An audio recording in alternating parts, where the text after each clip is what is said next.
YouTube? It's me, Bergie, and I'm here with my very late April 2019 wrap-up. Now, for all of these wrap-ups that I'm catching up on, I'm most likely not going to be doing all of the statistics that I usually do at the beginning of the video because that would just take me a lot of time, which I don't think is necessary to waste, because I don't think you guys care that much, especially because this is for months that are so long ago. And also I would rather just save this and rework it into my more relevant, up-to-date videos. For April, I do have the statistics, so I'm just gonna say them since they're already there, but for my other months from 2019, I might not give all of the ones that I would like, just the easy ones that don't require a lot of work, basically. Yeah, it's a little lazy, but also I'm doing a lot of catching up, and unfortunately that means I have to cut some things out. But anyway, April 2019 reading wrap up. This was the Owls readathon and I did participate, and even though I don't remember everything from that readathon, I know I did succeed in becoming a magical librarian, which was my more achievable of the two goals I had set. So that was happy. Just as a forewarning though, I did not do well in the newts at all. I barely even participated in it, so I'm not going to be going into too much detail about the owls because I didn't do the newts. So just know I did succeed in becoming a magical librarian, which was fun. Now as for my reading statistics, I read 9 books total, which added up to 2,630 pages. Out of those 9 books, I already owned 3 and I borrowed 6. One of the books was a reread and none of them were to reach my goal of finishing a series. 4.5 of these books were written by male authors and 4.5 by female authors. As for genres, I read 3 fantasy books, 1 thriller, 3 science fiction, 1 magical realism, and 1 contemporary, so mostly fantasy and sci-fi, which is kind of expected. Those are my favorite genres. For reading level, I read 5 adult and 4 young adult. For publishing date, I read 3 books from the 1950 to 90s, 2 books from the 2000s, and 4 books from the 2010s. So a lot of more recent published books. As for star ratings, I gave 2 5-stars, 1 4-star, and 6 3-stars. So I had a pretty meh reading month for April of 2019. So with those statistics out of the way,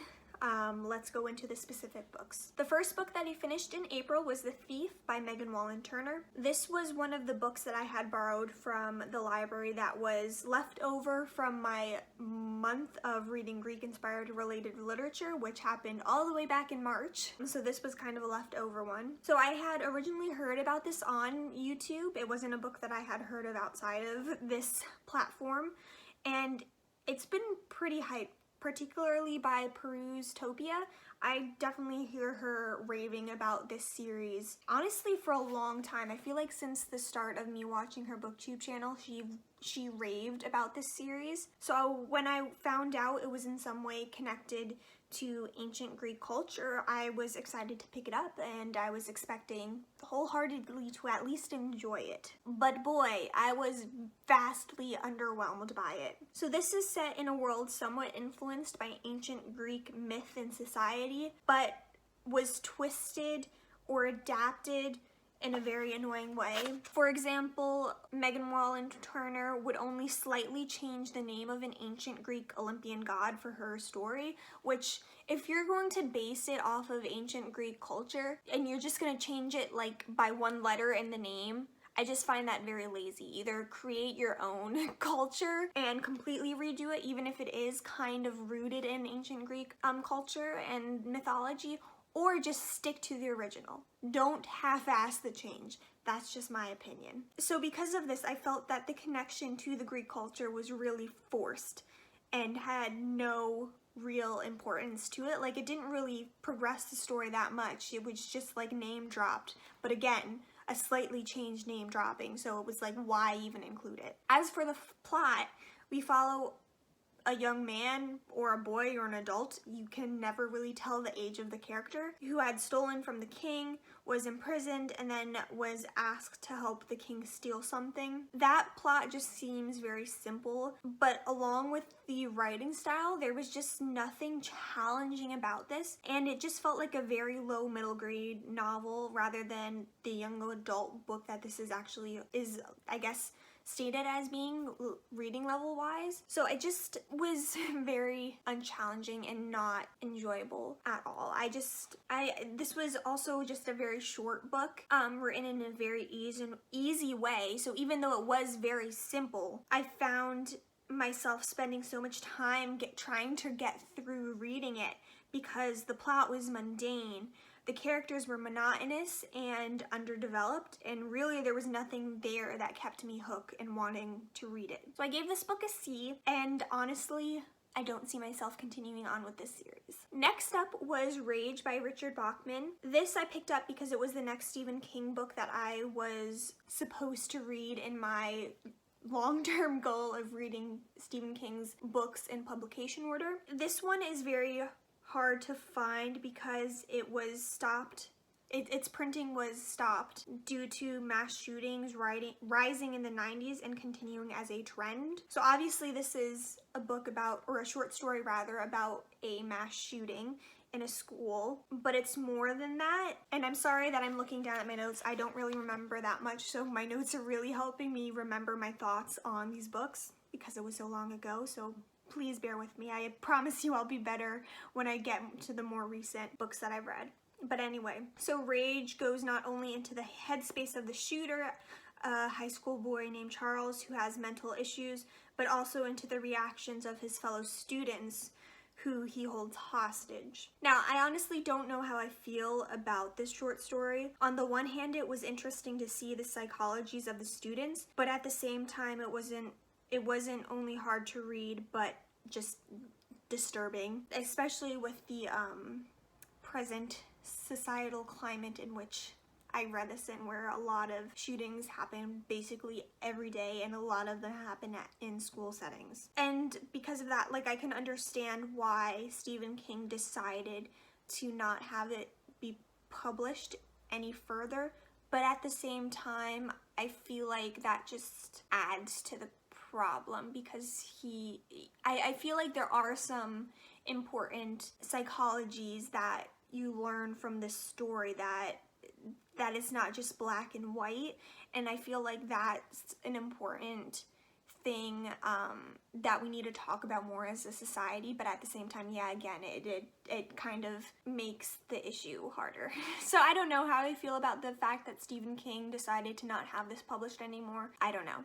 I really don't know. So I did rate this a C. It was interesting, but again, kind of disturbing, especially for modern times. The next book I read was The Star-Touched Queen by Roshni Chokshi. This was, again, another Greek literature leftover, as it is considered to be a Hades and Persephone retelling. But after reading this, I think that comparison is a bit of a stretch, and these kind of retelling labels are overused, especially in concern with Hades and Persephone's retelling. I could probably, with a lot of thought and preparation, I can make a whole separate video on whether retellings or that term retelling is being used way too frequently, and whether it's just a trope that's being used or if it's an actual retelling.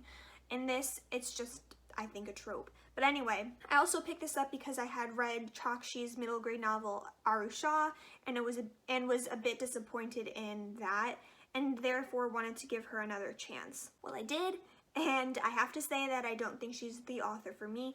Again, this is kind of a spoiler for future videos, but I have, since this point, actually rather recently, I've read a third book by Roshni Chokshi, and I can say for certain that I'm no longer reading any of her books. Her writing style is just not for me. Her stories are just not for me. Once again, I found myself not enjoying her writing, as it seemed to jump cut within scenes, making me have to reread paragraphs to make sure I didn't miss something. And I never did. It just written in a non-cohesive and disjointed way. Also, I found inconsistencies inconsistencies with her main character, namely that her description did not match her actions or motives. Overall, I just found this to be a very meh story, and I gave it a C-.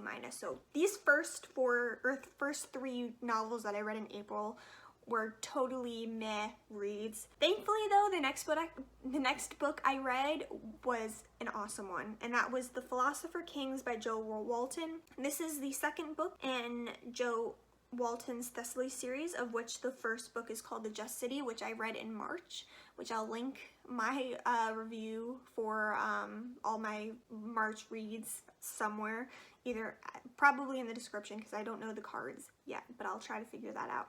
But anyway, I won't get into specific details about this book because it is a sequel, but I will say that I thoroughly enjoyed it.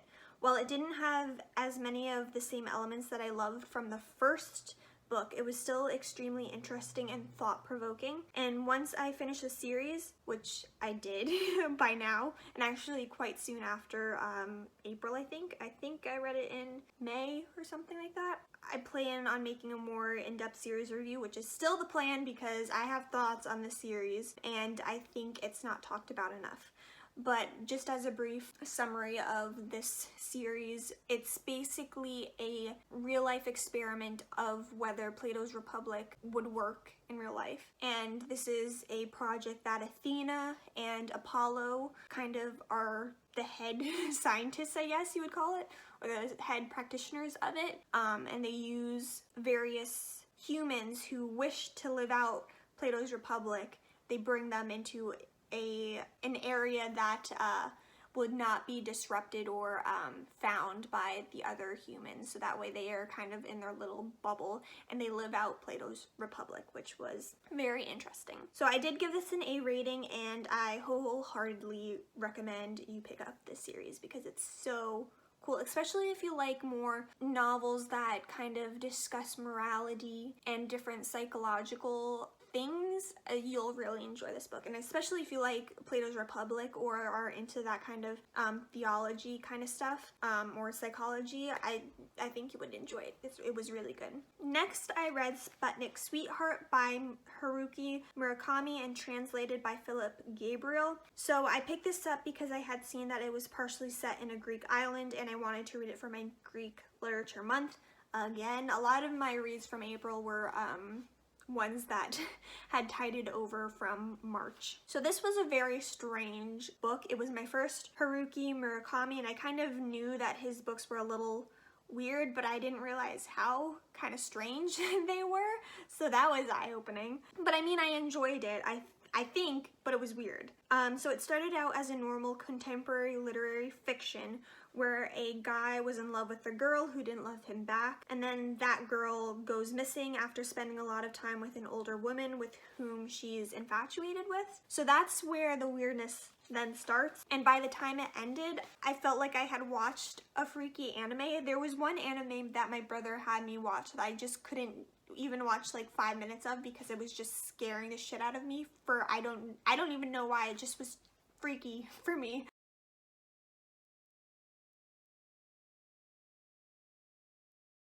And again, I really don't know how I feel about this novel. I think I enjoyed it for the most part, but I'm kind of confused and a little freaked out again. Would I recommend it though? I really don't know. The writing was beautifully done and the world and characters are well-rounded, hence why I gave it a C+. But even now, I'm not done processing it, and I don't think I'll ever fully understand what I read, so there's that. Continuing on the meh streak, I read American Gods, the 10th edition by Neil Gaiman. So here's yet another book I picked up because one, it came up in my research as a Greek-related book, though it's not really. And two, because I wanted to give Neil Gaiman a second chance. I read at least one other of his books, and I didn't really like the one that I did remember reading. I might have read a second one that I enjoyed more, but I have no idea if I actually read it or not. So from the ones that I remember, I did not enjoy Neil Gaiman's writing, but I wanted to give him another chance. So in this, we follow a man named Shadow who was recently discharged from prison to find his wife and best friend dead, and therefore he unenthusiastically decides to work for a stranger dubbed Mr. Wednesday. Basically, they go on a road trip throughout the US trying to recruit various cultures' gods and preachers to join in on the war against modern gods. While that sounds very interesting, Gaiman somehow made its execution very boring. I can't really pinpoint what I disliked about his writing, but it just doesn't work for me. And honestly, like, this war between ancient gods and modern personifications of things that kind of rule our society now, that sounds so interesting and fascinating, and just like a perfect way to kind of compare and discuss what humans have worshipped and what they now worship. And it just was not done well. Like, I had to force myself to finish reading this book because it was just so boring. And yeah, I think the 10th edition was unedited, or it had extra stuff than the first publication of this novel, so that might have been the reason why it just seemed like it slogged on forever without having anything worth reading. But I don't know, and this is making me kind of like with Roshni Chokshi, not wanting to pick up anything else by Neil Gaiman. I did give Roshni Chokshi a third chance. I'm not sure if I'll do the same for Neil Gaiman. I'll have to see. If there's a book that has a premise that I'm really interested in, maybe I'll consider picking more of his books up. But as it stands now, Neil Gaiman is another very popular author that just doesn't work for my tastes in reading. So because of that, I gave this book a C. Next, I read another short story by Richard Bachman, aka Stephen King, and that was The Long Walk. And while this technically wasn't the next Stephen King book I was supposed to read in order to read his books in publication order, I picked it up because it was in the same bind up as Rage, so I figured I should just read it now. I already have it out from the library. So this I had heard about before as being a dystopic novella where kids compete by seeing who walks the farthest without stopping, because if they stop a certain number of times within a specific time span, they're shot. So though I wouldn't classify this as a true classic dystopian, I really enjoyed its dystopic elements, especially its commentary on reality game shows. Yes, it was disgusting at times, but it wasn't disgusting for its own sake, but felt as much as it could be natural and realistic. And I definitely enjoyed this more than Rage, so I gave it a B-.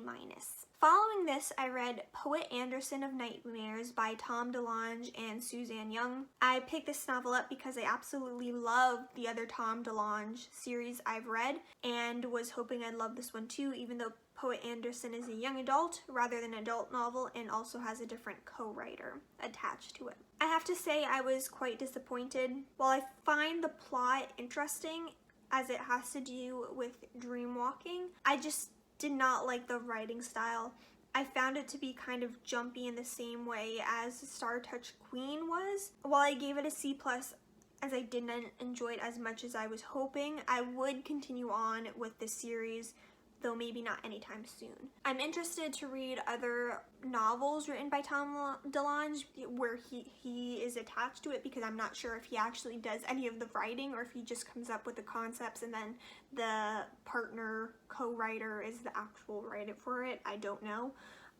But I am interested to see some of his other works. I think he has some non-fiction books that are connected to the other series that I read by him.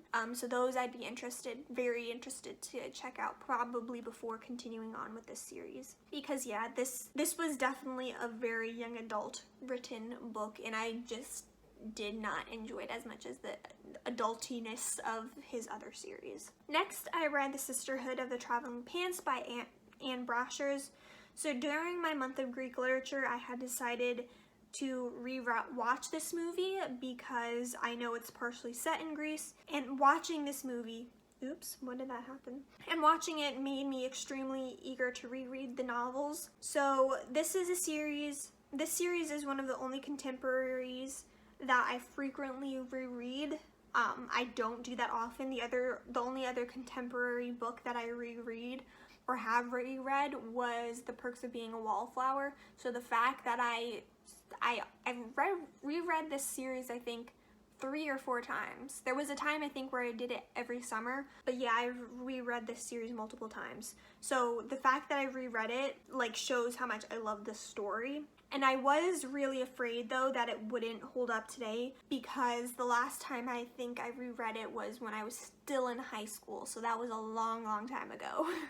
And since then, the inclusion of certain things in books has been kind of held to a higher standard in how it's addressed, and I was afraid that just this wouldn't hold up to that or wouldn't be acceptable in today's times. But praise the Lord, it still was just so amazing and heartwarming, and I absolutely love the story. I love the friendship and the real hardships and challenges depicted within these stories. And I can't lie, but I love the fact that I also see myself depicted in all 4 of the girls, and it's not like, oh, they're each the same person and I just happen to be another one similar to all them 4. The 4 girls in the story, they're so different from one another, and I find something within myself in each of them, and something completely different. Like, Lynn is Greek, so there's that. She's also very shy, which is me. B, or Bridget, she plays soccer, and then in the later books, which I guess I'm fine mentioning now, she does archaeology or participates in archaeological digs, which again, that's me. Carmen has an attitude, and while I am shy like Lena, there are times when my attitude kind of gets away from myself and I explode like Carmen does, especially in this book. And then Tibby, she's just like this outcast, this like, I still kind of picture her like the movies where she's kind of punkish, and that's totally me as well. I feel like an outcast because I don't know, I don't believe in, or I don't enjoy a lot of the things that other people enjoy, kind of like how Tibby is. So I don't know, it's just, I love that I can see myself in each of these girls, and they still feel like completely different, separate, unique characters, and I love this series so much. And at this time, I was so impatient to continue with this reread, and let me tell you, I continued quite quickly with rereading the following books in the series.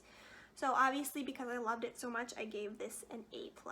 And those are actually all of the books that I read in April. But yeah, I hope you guys enjoyed this. If you read any of these books and want to talk about them with me, I would love that, even though I did not enjoy most of these books. But maybe you can tell me which Neil Gaiman I should check out next, because the 2 that I've had, or the 2 that I know that I've read, I've been unsuccessful with enjoying them. So maybe I need some help in picking a Neil Gaiman book. As for Roshni Chokshi, at this point in time, I know I'm not going to be reading any of her other books, and I'll talk about that more in another video, probably not for another month or so, because I want to get all of my backlist videos up, but you can expect that soon.